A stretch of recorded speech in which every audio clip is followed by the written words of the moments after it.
ಕರ್ನಾಟಕ ನಾಡಿನ ಎಲ್ಲ ಜನತೆಗೆ ಕೆಂಪೇಗೌಡರ ಜಯಂತಿಯ ಸಂದರ್ಭದಲ್ಲಿ ಅವರೆಲ್ಲರೂ ಕೂಡ ಶುಭವನ್ನು ಹಾರೈಸ್ತಾ ಇದ್ದೇನೆ. ಬೆಂಗಳೂರು ಇಲ್ಲ ಅಂದರೆ ಕರ್ನಾಟಕ ನಾವು ಎಲ್ಲಿ ಹೋಗಬೇಕಾಯಿತು ಅಂತ ತಾವೆಲ್ಲ ಗಮನಿಸಿ ಇಡೀ ವಿಶ್ವ ಬೆಂಗಳೂರು ನೋಡ್ತಾ ಇದೆ.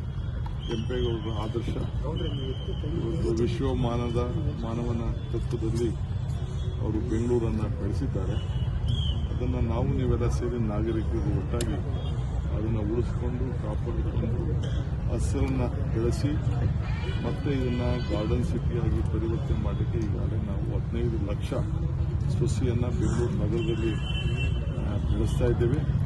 ಮತ್ತು ಎಲ್ಲ ಫಾರೆಸ್ಟು ಇಲಾಖೆಗೆ ಸಂಬಂಧಪಟ್ಟಂಥ ಜಾಗಗಳನ್ನು ತೆಗೆದುಕೊಂಡು ಬೆಂಗಳೂರು ನಗರದಲ್ಲಿ ಎಷ್ಟು ಫಾರೆಸ್ಟ್ ಲ್ಯಾಂಡ್ಸು ಸುತ್ತಮುತ್ತಲ ಇದೆ ಎಲ್ಲ ಕೂಡ ಮುಂದಿನ ದಿನದಲ್ಲಿ ಪಾರ್ಕ್ ಆಗಿ ಕನ್ವರ್ಟ್ ಮಾಡಿ ರಾಜ್ಯದ ಜನತೆಯ ಹಸಿರನ್ನು ಉಳಿಸ್ಕೊಂಡು ಯಾವ ರೀತಿ ಕಬ್ಬನ್ ಪಾರ್ಕ್ ಇದೆ ಆ ರೀತಿ ಎಲ್ಲ ಪಾರ್ಕ್ಗಳನ್ನು ಮಾಡಿ ಆದಷ್ಟು ಹಸಿರನ್ನು ಬೆಳೆಸುವಂಥ ಒಂದು ತೀರ್ಮಾನವನ್ನು ನಮ್ಮ ಸರ್ಕಾರ ಚಿಂತನೆ ಮಾಡಿ ಈಗಾಗಲೇ ಆದೇಶ ಕೊಟ್ಟಿದೆ.